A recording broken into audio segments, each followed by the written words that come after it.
Forecasting and overstock. Very common question that we have C-store office users ask our account executives, and let's talk a little bit about overstock. When we're talking about it, a lot of time we refer to the excessive amount of inventory in your locations. And we see the general trend of operators taking this factor without complete understanding of how that really affects your store. But it does significantly affects not only your store performance, but a shrinkage factor, as well as a factor of your store outlook. We all know that when you walk into the store and the store is completely packed, it's very hard to create a proper order. It's very hard to the manager to spot the theft that was done by customers if the store is completely overstocked. You don't have a good view, eyesight of the store, as well as it's hard to see the actual items missing. So what is it that we need to do to actually work with the forecasting and overstock? Our first approach is we need to do a research. And we're going to go through this. But right after the research, we need to take an action. And that's what I'm going to talk about. One of the reports that I want to cover, it's called Store Inventory Report. And this Store Inventory Report has very well thought through graphs that shows you out of stock SKUs at this particular store, inventory levels, overstock items, stock movement, and as well as stock movement process, which I refer to as stock movement history. So we're going to go on and let's take a look at what and how can we deal with our overstock. As of right now, you see that the overstock is 41%. But what does it tell us? How can we use those numbers to really reduce it or take an action? Overstock by dollar amount shows us a graph of all overstock items broken down by category to identify which really category we need to work on. And as you could see, our second favorite overstock category is snacks. And I'm not sure if everybody can see it, but I'll say it. This is a category number 18, and it's a snack category. Total generating close to $4,000 worth of overstock for this particular month. And we use a forecast data to let us know how much of the actual overstock is happening. We see that there is a forecast for 2 weeks, and overstock in 2 weeks is not that much. It's about $688.59, generating a 19%. Majority of overstock on the snacks is created by month overstock of $2,925. Now, this is all interesting numbers, but what's actually inside of it? This graph doesn't break it down by item, what's happening. If we simply click on this particular column, it takes us directly into the report, Overstock Items Report, where that in details explains us how overstocks is generated and where is this $2,900 are coming from. As we can see, the biggest drawer is going to be the first item. And let me give you guys a little insight of how you view this report. On the left side, you see the UPC of the particular item. Next column, you see the name. Then you see the vendor. Vendor is used a lot in order for you to figure out who could possibly drive you this item into the store. Then we see size of the particular item if it's available, and on-hand quantity based on physical inventory. On-hand dollar amount, and next 2 weeks sales quantity. Now that's where forecasting is coming into.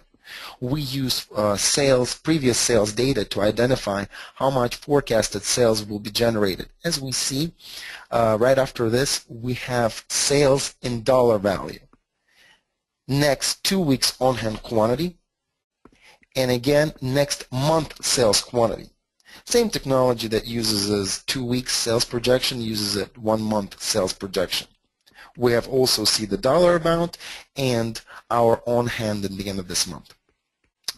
Let's take a look at an actual item. We see that a Slim Jim Giant Mild is the one who's generating $60.84 of overstock for a month. We see that right now we have 39 on-hand quantity of this particular item, giving us an on-hand $65.91.